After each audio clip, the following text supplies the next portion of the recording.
돼서 반갑습니다. 여러분 사랑합니다. 별로 은혜가 안 되죠? 네, 사랑합니다. 한 5년 전에 우리 정경홍 목사님께서 과테말라 선교지 방문해 주셔서 그때 처음 뵙게 됐다가 제가 이제 과테말라 15년 차입니다. 제법 오래됐는데 안식월 한 5개월을 허락해 주셔서 한국에 부모님 뵙고 이제 마지막 한 달을 이 밴쿠버에 보내다가 이제 마지막 주입니다. 이제 다음 주 목요일이면 저의 또 제2의 고향인 과테말라로 돌아가야 되는 시간이 다가오게 됐습니다. 어떻게 제가 온다는 소식을 알게 되셔가지고 이렇게 또 귀한 주일날 말씀 전할 수 있는 시간을 허락해 주셔서 우리 목사님 또 모든 성도님께 감사를 드리고 또 함께 귀한 은혜의 시간이 되었으면 합니다. 여러분 함께 우리 사도행전 17장입니다. 스크린 준비되어 있나요? 예. 넘겨진 것 같은데 여러분 그 아테네 있죠? 로마의 아테네에 사도 바울이 전도를 하러 갔다가 거기서 복음을 전하는 그 한 사건이 오늘 본문에 기록되어 있습니다. 한 3절만 22, 23, 24절만 같이 우리 함께 합독하시겠습니다. 시작. 아덴 사람들아 너희를 보니 범사에 종교심이 많도다. 내가 두루다니며 너희가 위하는 것들을 보다가 알지 못하는 신에게라고 새긴 단도 보았으니 그런즉 너희가 알지 못하고 위하는 그것을 내가 너희에게 알게 하리라. 아멘. 여기 우리 한글 성경에는 아쉽게도 아덴이라고 되어 있지만 이게 아테네입니다. 아주 신들의 나라였던 아테네인데 사도 바울이 아테네로 전도로 갔다가 특별히 23절에 보면 내가 두루다니며 너희가 위하는 것들을 보다가 한 신전을 봤는데 그 신전 하단에 알지 못하는 신이라고 새긴 신전이 있는 것입니다. 여러분 그 신전 세우는데 얼마나 많은 거금이 들겠습니까? 과거의 신전이 무슨 이렇게 작은 구멍가게 수준이 아니잖아요. 얼마나 당대의 기술, 당대의 재정, 당대의 노동, 모든 인간의 모든 것을 총망라해서 지었던 신전들입니다. 근데 그 신전을 다 짓고 마지막에 하는 일이 그 신의 이름을 새기는 거란 말이에요. 여러 신전이 있었는데 유독 한 신전의 그 하단에는 그 신의 이름이 뭐라고요? 이름이 없고 알지 못하는 신이라고 새겨 있단 말이에요. 사도 바울이 그거를 보고 그 신전을 보고 아테네에 있는 그 사람들에게 너희가 이렇게 큰 돈을 들이고 큰 신전을 지었지만 너희가 정말 너희가 제대로 적었다는 게 너희가 알지 못하는 신, 그 신이 내가 누구인지를 너희에게 알게 하겠다는 것입니다. 그래서 23절, 24절, 5절, 6절에 쭉 보면 그것이 창조주 하나님인 것을 사도 바울이 선포하게 됩니다. 마지막 27절은 어떻게 되어 있죠? 같이 읽을까요? 시작. 이는 사람으로 하나님을 더듬어 찾아 발견하게 하려 하심이로되 그는 우리 각 사람에게서 멀리 계시지 아니하도다. 너희가 원래 그렇게 종교성이 많아서 여러 가지 신전을 지었는데 어찌된 일인지 한 신전에는 이름이 없고 도리어 알지 못하는 신이라고 새겨져 있는 그 신전 앞에서 너희가 진실로 그렇게 찾고자 하는 그 신이 무엇인지 그분이 바로 하나님이라는 것이, 너희가 더듬어 그렇게 찾고자 했던 그 신이 진실로 하나님이고 우리 오늘 읽었던 27절 마지막에 그 하나님은 어떤 분이냐? 멀리 계신 분이 아니라 그 하나님은 오늘 우리와 가까이 계신 하나님이라고 선포해주고 있습니다. 신학자들이 도대체 이것이 어떻게 된 것인가 했는데, 저 보십시오. 그냥 봐줄만하게 생겼죠. 제가 뭐 정 목사님보다 키가 큽니까? 제가 학력이 낫겠습니까? 유일하게 잘난 거라고는 얼굴 하나니까. 저를 잘 보십시오. 우리 여기 유스들 있죠? 여러분 소크라테스 들어봤어요? 별로 발음이 이게 영어가 아니라 콩글리시라. 아테네가 나왔던 가장 위대한 철학자가 있다면 우리가 잘 아는 소크라테스입니다. 그가 예수님 오기 전 한 400년 전 사람입니다. 그의 아버지는 사실 석공이었습니다. 석공, 이렇게 그 조각하는 돌에다가 글을 새기는 석공이었고, 그의 어머니는 조산원 산파였습니다. 과거가 그러듯이 그 당시에 아들들은 다 아버지의 일을 이어받게 됩니다. 그래서 소크라테스의 여러분 열전을 보면 그가 어릴 때, 젊을 때는 아버지를 따라 그도 석공의 일을 했던 사람입니다. 과연 그 아테네, 그 어마어마한 거금을 들인 그 신전에 누가 감히 그 하단에다가, 어느 누가 그 하단에다가 알지 못하는 신이라고 적을 수 있는 사람이 누굴까? 유일하게 딱 한 사람이 있다면 그가 바로 소크라테스였습니다. 우리가 잘 아는 대로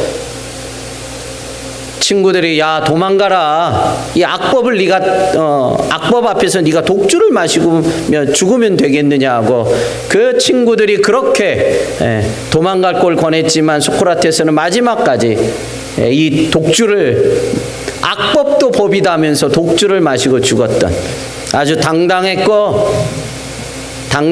그 한 사람, 유일하게 그 신전 하단에 새길 수 있는 유일한 그 당시의 사람이 있었다면 소크라테스 외에는 없었습니다. 그가 만약에 오늘 복음을 전하고 있던 사도 바울을 만났다면, 그가 마지막 말에 소크라테스가 남겼던 가장 유명한 말이 뭐예요? 네 자신을 알라. 하나님을 만나지 못하니, 우리 인생을 창조하시고 만지시고 우리를 인도하시는 그 하나님을 만나지 못했기 때문에 그는 결국 인간이 누구인지 알지 못하고 죽을 수밖에 없기에 네 자신을 알라는 말을 남길 수밖에 없었습니다. 안식년 한국에서 한 4개월을 보내면서 저도 저 자신을 뒤돌아볼 수 있는 시간이었습니다. 저도 오늘 이 아테네 이 사람들처럼 저도 자칫 알지 못하는 신을 믿고 어느 산 위에서 비나이다 하다가 내 인생이 뭐지 하다가 저도 죽을 수밖에 없는 죄인 중에 죄인이었는데, 그 하나님께서 참 저를 만나 주시고 은혜 가운데 오늘 이 길 앞에 서게 해주셔서 얼마나 감사한지 모릅니다.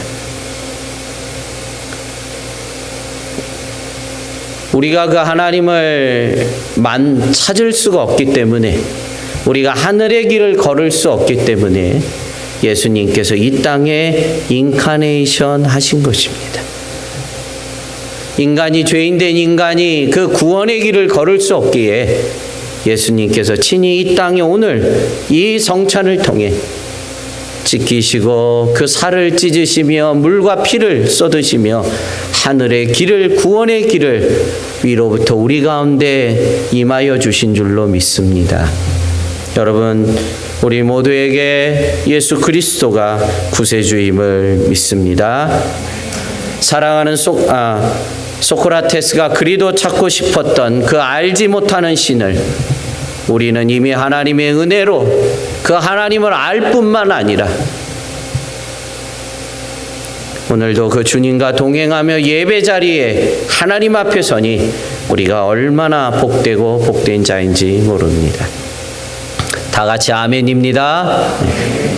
오늘 함께 목사님 읽어주신 본문의 마태복음으로 돌아가 봅시다. 길을 가다가 예수님께서 제자들에게 묻는 것입니다. 어떻게 물었습니까? 우리 마태복음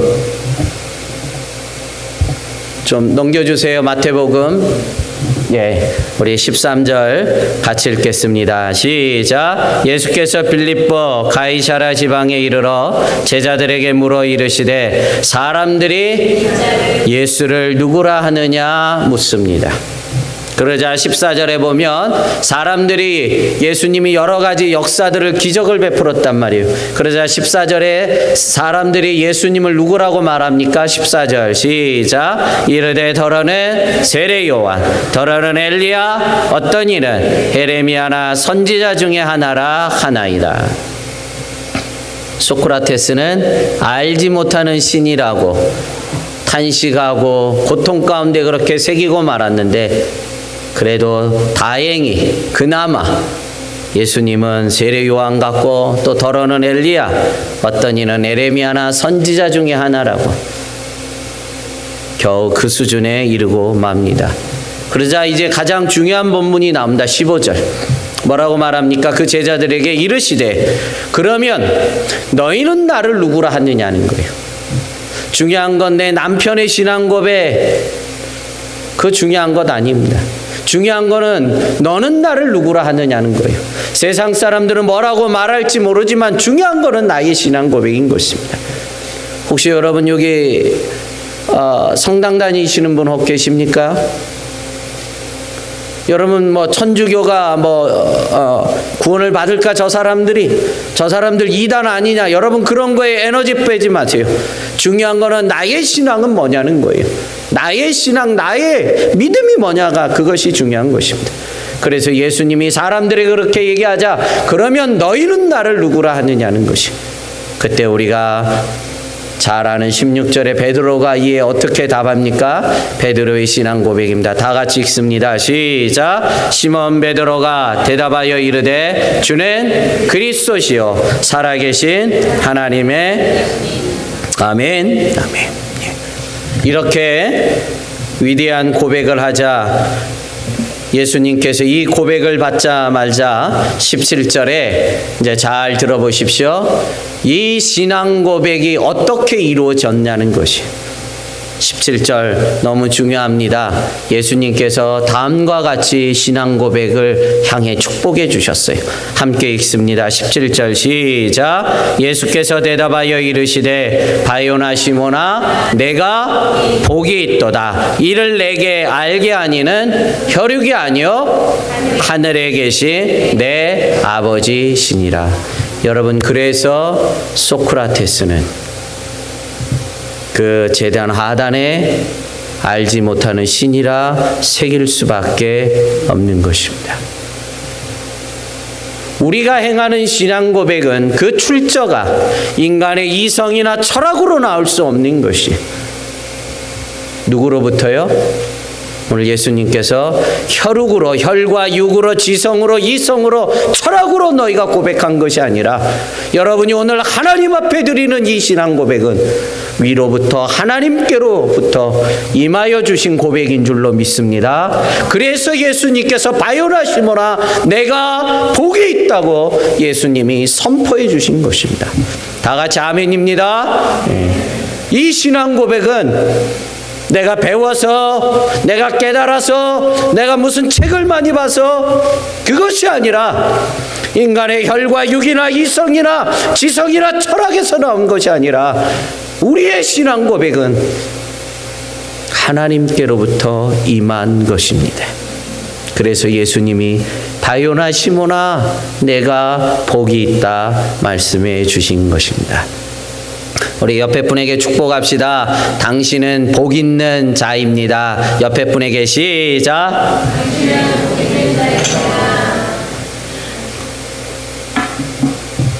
이렇게 말소리가 시원찮아요. 복 중에 복인데 다시 한번 다른 옆에 분에게 당신은 참으로 복 있는 자입니다. 시작.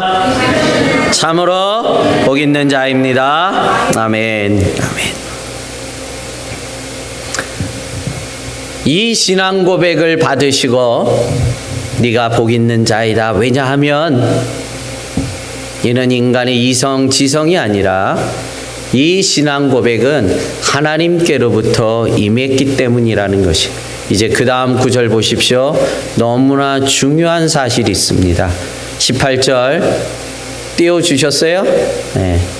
교회 출처가 여기서 나옵니다. 교회가 어떻게 세워졌냐는 것이, 교회가 무엇으로부터 시작되어서 하나님의 교회가 이 땅에 세워졌냐는 것이. 18절 읽습니다. 시작. 또 내가 내게 이르노니 너는 베드로라. 내가 이 반석 위에 내 교회를 세우리니 음부의 권세가 이기지 못하리라. 여러분, 이 신앙 고백을 받자 바로 이 신앙 고백, 이 위에다가 예수님께서 당신의 교회를 세워주시겠다고 명하신 것입니다. 나무 십자가 교회의 출처는 어디에 있느냐? 다른 데 있는 것이 아니라 함께하는 모든 공동체 그 신앙의 고백 위에, 그 위에 나무 십자가 교회가 세워진 것입니다. 이건 사람의 말이 아니라 예수님의 말씀이. 예수님이 지금까지 단 한 번도 교회를 얘기하지 않았는데 바로 베드로의 이 신앙 고백을 듣고 그 제자들을 향해 바로 이 신앙의 고백, 이 반석 위에, 사람이 아니라 이 신앙 고백 위에 하나님의 교회, 내 교회를 이 신앙 고백에 세워주시겠다고 약속하신 것입니다. 그래서 여러분 잘 들어보십시오. 하나님의 교회는 건물이나 제도에 있는 것이 아니라 예수님을 주님으로 고백하는 자들의 모임이 교회인 것입니다. 다 같이 아멘입니다. 네. 오늘 함께 신앙 고백하는 여러분이 함께 오늘 이 하나님의 성찬에 우리가 한 믿음으로 고백하면서 함께 성찬했던 이 함께하는 신앙 고백 위에 나무 십자가 교회를 하나님께서 세워주신 것입니다. 그러기에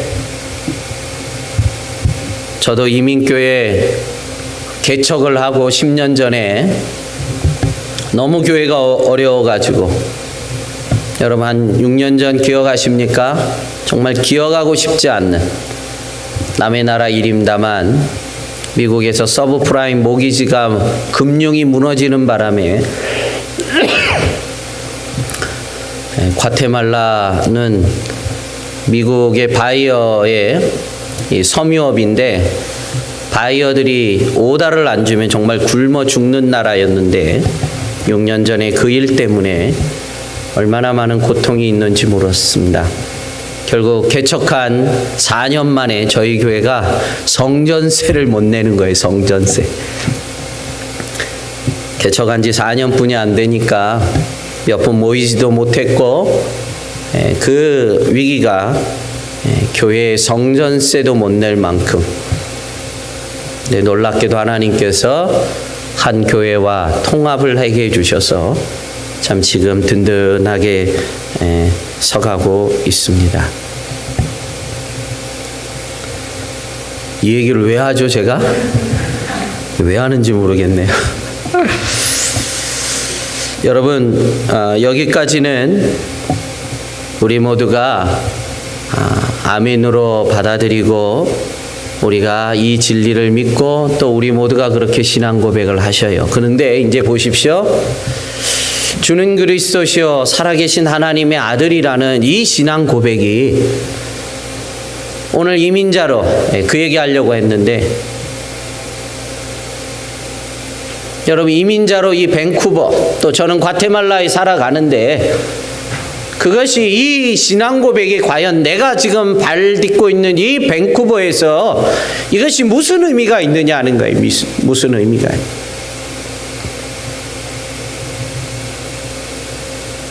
저도 그 얘기 하려고 해서 이제 그 얘기를 했습니다만, 이민 목회 개척부터 또 통합을 하며 10년째 와 있는데, 이민교회 생리, 이민자의 그 눈물의 삶, 저희도 참 말 못할 그 바닥의 삶도 살아봤습니다. 오늘 이민자로 살아가는 오늘 우리에게 있어서 이 신앙 고백, 이 내 삶에 어떤 의미가 있느냐 하는 것입니다.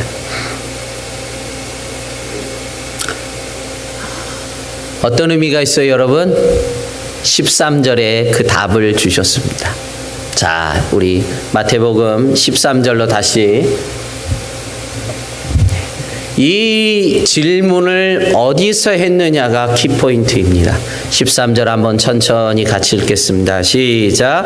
예수께서 빌립보 가이사라 지방에 이르러 제자들에게 물어 이르되 사람들이 인자를 누구라 하느냐 묻습니다. 저 보세요.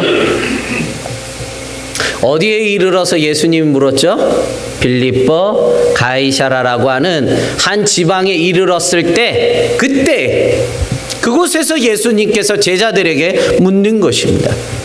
왜 많고 많은 사건과 많고 많은 그 기적, 죽은 자를 살리고 나사로를 무덤에서 건진 다음에 물은 얘기가 아니란 말이에요. 보리떡 5개와 물고기 2마리로 5,000명을 먹인 다음에 얘들아 내가 누구냐? 그렇게 묻지 않았다는 거예요. 이 질문을 어디서 했느냐? 바로 빌립보 가이사라 그 지방에 이르렀을 때 제자들에게 예수님께서 묻는 거예요. 그럼 도대체 여기가 어디이기 때문에 예수님이 굳이 이 지방에서 물었냐는 거예요. 여러분, 한국에 가면 강남에 테헤란로라고 가보셨습니까? 우리 유스들 가봤어요? 안 가봤습니까? 우리 여기 어르신들은 기억하실 것입니다. 최규하 대통령이 되셔서 한국에 석유 파동이 있었습니다. 정말 나라가 아주 거짓골이 되어야 되는 그 위급한 상황에 이란에 가서 석유를 구걸할 수밖에 없었습니다. 그나마 감사하게도 대한민국에는 석유를 준다는 그 말을 듣고 다시 경제가 일어서게 됐는데, 얼마나 대한민국 정부가 고마웠던지 한 거리를 이란의 수도로 테헤란로라고 우리가 정해줘서 바치는 것입니다. 너무 감사해서 외교적으로 대한민국의 한 거리를, 여기는 우리가 석유 파동이 일어났을 때 정말 거짓골이 되는 그 직전에 우리에게 너무 은혜를 주셔서 감사해서 대한민국 정부가 이란의 수도를 테헤란로라고 한 거리를 해서 감사의 표를 하듯이, 여러분 저 보십시오. 오늘 본문에 원래는 그 지방은 빌립보입니다. 그런데 뒤에다가 로마 황제 이름을 붙여버린 것이, 그 당시 로마 황제 이름이 뭐예요? 가이사라입니다. 유대 땅을 다스렸던, 우리가 잘 아는 예수님 당시의 분봉왕이었던 헤롯, 그가 로마 황제에게, 여기 캐나다가 그렇죠? 영국하고 어떤 관계가 있는 것처럼, 저기 빅토리아 섬인가요? 여행 갔더니 거기 여왕께서 계시더만요. 인사하고 왔어요. 안녕히 계세요. 예. 그런 관계처럼 분봉왕이었던 헤롯이 유대 땅을 계속 여기서 그냥 통치하고 싶어서 본국에 있는 로마 황제에게 잘 보이기 위해서 빌립보라고 하는 아예 동네를, 거기다가 황제의 신상을 만들고 그 도시 이름을 아예 바꿔버린 것입니다. 빌립보 가이사라. 그 바로 황제의 신상이 서 있는 그곳에서, 그곳에 이르자 예수님께서 제자들에게 묻는 것입니다. 야, 이곳이 로마 황제의 신상을 만들어서 바쳐버린 이 빌립보 가이사라 그 지방에 이르자 제자들에게 묻는 것이에요. 너는 나를 누구라 하느냐? 모든 자들이 황제를 숭배하고 숭상하고 모든 자들이 황제의 길을 걸어가는 이곳에서 제자들에게 물으신 것이, 진정한 왕이 누구냐고 묻는 것이, 너는 이 황제의 길을 걸을 것이냐? 너는 예수 그리스도의 이 십자가의 길을 걸을 것이냐고 묻고 있는 의미란 말입니다.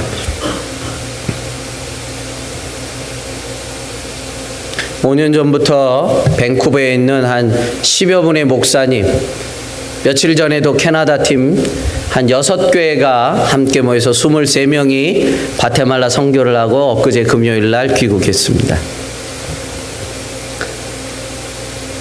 5년 전부터 참 하나님께서 어떻게 또 캐나다, 특별히 밴쿠버에 여러 목사님들과 만남을 주셔서 목사님들이 돌아갈 때마다, 집사님들이 돌아갈 때마다 밴쿠버 한번 오세요, 밴쿠버 한번 오세요.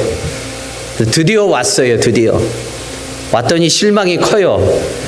얼마나 밴쿠버가 이렇게 촌스러운지 진짜 실망이 커요. 어찌 이렇게 밴쿠버가 촌스러울까 싶습니다.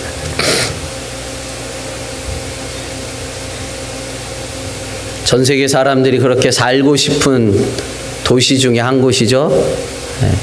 요즘 집값이 떠서 순위가 약간 밀린다고는 합니다만, 여러분, 이곳에서 전 세계 사람들이 그렇게 살고 싶은 손가락에 드는 이 밴쿠버에 살아가면서 주는 그리스도시여 살아계신 하나님의 아들이라는 이 고백이 내게 어떤 의미가 있느냐 하는 것이, 2000년 전 예수님은 가장 잘 나가는 도시 로마 황제에게 바쳤던 빌립보 가이사라 그 지방에 이르르며 제자들에게 물으신 것입니다. 너는 세상에 이 황제의 길을 걸을 것이냐, 아니면 오늘 이 성찬을 하듯이 너는 십자가의 길을 걸을 것이냐, 그 질문을 묻고 있는 의미입니다. 그때 베드로가 고백한 거예요. 아닙니다. 아닙니다. 주님이야말로 그리스도시요, 아닙니다. 당신이야말로 진실로 하나님의 아들 왕 중의 왕이라고 고백한 것이, 전 세계 사람들이 다 살고 싶어하는 밴쿠버지만 오늘 이 땅에서 살아가는 여러분에게 동일하게 묻고 있는 것이, 여러분들은 어느 길을 걸을 것이냐 묻고 있는 것이, 자녀들 출세하기 위해서 좀 더 나은 환경, 좀 더 나은 것을 위해서 참 여러분 이 땅까지 오셨을 것입니다. 왜 아멘이 없어요? 다 그렇죠? 여러분 잘하셨어요. 잘하셨습니다.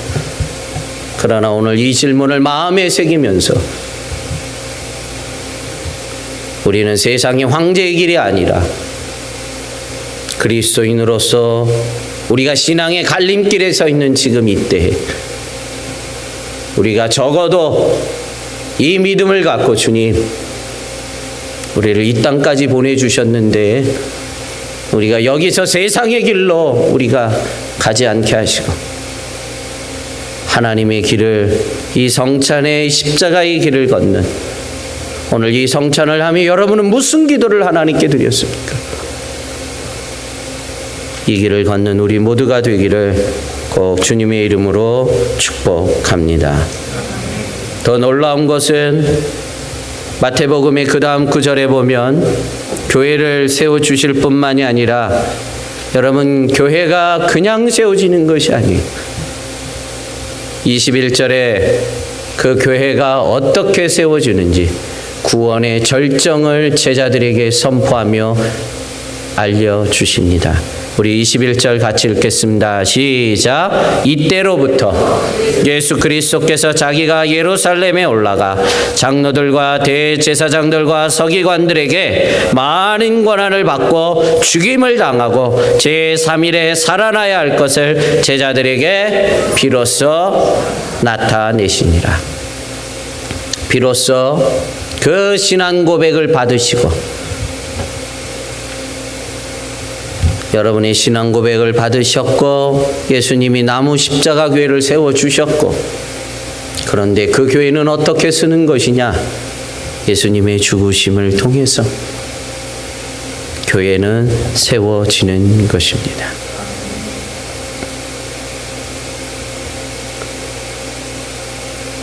예수님께서 베드로의 고백이 얼마나 감사하고 감사했던지 예수님이 교회를 세우시고 구원의 절정의 그 비밀의 선포를 선포해 주신 것입니다. 그런데 어찌 된 일입니까? 대반전이 일어납니다. 22절에 베드로가 어떻게 예수님께 항변합니까? 같이 읽겠습니다. 시작. 베드로가 항변하여 이르되 주여. 예. 항변한다가 뜻이 아쉽지만 이 말은 꾸짖는다는 뜻입니다. 예수님, 그러면 안 된다는 것이. 어떻게 당신이 십자가를 고난을 받으면 됩니까? 절대로 그래서는 안 된다고 도리어 예수님을 향해 베드로가 꾸짖고 맙니다. 그러자 23절에 충격적으로 베드로를 예수님이 꾸짖는 게 아니라 저주를 합니다. 23절 같이 읽습니다. 시작. 예수께서 돌이키시며 베드로에게 이르시되 사단아 내 뒤로 물러가라. 너는 나를 넘어지게 하는 자로다. 내가 하나님의 일을 생각하지 아니하고 도리어 사람의 일을 생각하는도다 하시고. 아주 베드로는 천국 갔다 지옥을 갑니다. 사단아 내 뒤로 물러가라. 너는 나를 넘어지게 하는 자도다. 하나님의 일은 생각하지 않고 너는 사람의 일만 생각한다는 것입니다. 여러분, 사람의 일에 매여서는 안 됩니다.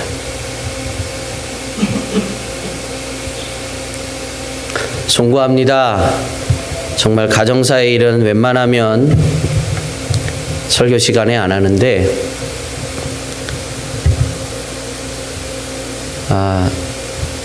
오늘 아이들 나와서 이렇게 축복하는데 정말 그 가슴이 뛰어요. 우리 애들도 저랬었는데 큰애 초등학교 1학년 마치고 둘째 6살, 셋째는 18개월 때 이민 가방 보따리 3단이 쪼까만 거 그거 11개 백팩 메고 막내 등짐 지고 그 전년도가 9.11 테러가 있어서 미국 비자가 아예 허용이 안 됐습니다. 일본 찍고 한국에서 일본 찍고 캐나다도 밟았어요. 근데 어딘지 모르겠어요. 멕시코 찍고 과태 비행시간만 기억도 안 납니다. 한 이틀은 걸렸던 것 같습니다. 저희는 유학을 간 게 아니라 선교와 목회를 하러 갔어요. 인생의 보따리가 너무 무거워서 가다가 멕시코 공항에서 결국 집사람도 있습니다만 대판 싸우고 말았어요. 너무 힘들어가지고. 저희는 싸워도 이렇게 땅에서 안 싸워요. 비행기에서 싸워요. 저 하늘에서. 얼마나 그 가는 길이 힘들고 그 공항을 옮길 때마다 그 짐 끄집어 놔야 되고 애들 젖 먹여야 되고 15년 전에 아이들을 보면서 과거가 생각이 났습니다. 그래도 뭐가 하나님이 이뻐 봐 주셨는지 교회를 세우고 한인교회를 개척을 하고 힘들어도 끝까지 붙잡고 또 현지인 과테말라 현지교회도 세 교회를 세우며 계속 선교를 해나갔지. 얼마나 이쁘고 하나님이 어여삐 보셨던지 두 아이들이 참 꿈의 대학이라고 할 수 있는 용서하시고 큰애는 하버드를 들어갔어요. 별로 아멘을 하냐 남의 일이라고. 네. 과테말라에서는 사실 처음 있는 일입니다. 과테말라 교민 40년 역사 가운데 하여간 뭐 하버드가 좋다고 하니까 얘기합니다만 우리가 사람의 일에 매이면 우리는 그 한계에서 머뭇거립니다. 그러나 우리가 하나님의 일에 힘써갈 때 우리는 생각지도 못한, 저희는 유학을 간 게 아닙니다, 아이들. 거기는 영어권도 아니에요. 여러분 아시는 것처럼 스페니시권입니다. 한 번도 생각할 수 없는 일이 일어나는 거예요. 우리가 사람의 일에 매이지 않고 우리가 이 약속을 믿고 우리가 하나님의 일에 함께 신앙 고백을 하고 나무 십자가 교회를 세운 이곳에서 나의 꿈과 나의 생각과 있지만 베드로의 자기의 생각이 있었기에 예수를 향해 항변하며 그리하지 마옵소서 할 때 그 사람의 일이 아니라 우리가 생각이 있어서 여기 왔고 무언가 뜻이 있어 여기 왔겠지만 우리에게 믿음을 주신 그 하나님을 믿고 이제는 우리가 생각을 바꾸고 우리가 적극적으로 하나님을 향해 나아갈 때 하나님은, 우리보다 크신 하나님은 그 이상의 일을 반드시 이루어 주실 줄로 믿습니다. 그러면 이제 저보세요. 그러면 어떻게 하면 내가 사람의 일과 이 하나님의 일의 이 갈림길에서 내가 어떻게 해야 내가 하나님의 일을 쫓을 수 있느냐는 거예요. 그 답을 24절에 너무나 명확하게 우리가 너무나 잘 알고 있는 그 말씀이 바로 이 사건 때문에 주신 말씀입니다. 우리 24절 읽고 마치겠습니다. 24절입니다. 시작. 이에 예수께서 제자들에게 이르시되 누구든지 나를 따라오려거든 자기를 부인하고 자기 십자가를 지고 나를 따를 것이니라. 아멘. 그래서 이 말씀이 나온 것입니다. 하나님의 일과 사람의 일의 그 갈림길에 서 있는 그리스도인들이 우리가 어떻게 해야 하나님의 일을 쫓을 것인가? 그 답을 명확하게 주셨어요. 자기 부정입니다. 나를 부정하지 않고는 하나님이 축복하지 않습니다. 나를 하나님 앞에 내려놓지 않으면, 내 생각을 내려놓지 않으면 하나님의 원대한 꿈은 이루어지지 않습니다. 내 손에 내 자식을 붙잡고 있는 이상 하나님은 손을 펴서 축복하지 않습니다. 힘들지만 하나님 앞에 올려드리십시오. 내 생각이 있고 내 판단이 있고 내가 배운 경험과 내가 배운 지금까지의 경험이 있을지라도 내려놓으십시오. 나의 부정이 없이는 절대로 하나님 축복하지 않습니다.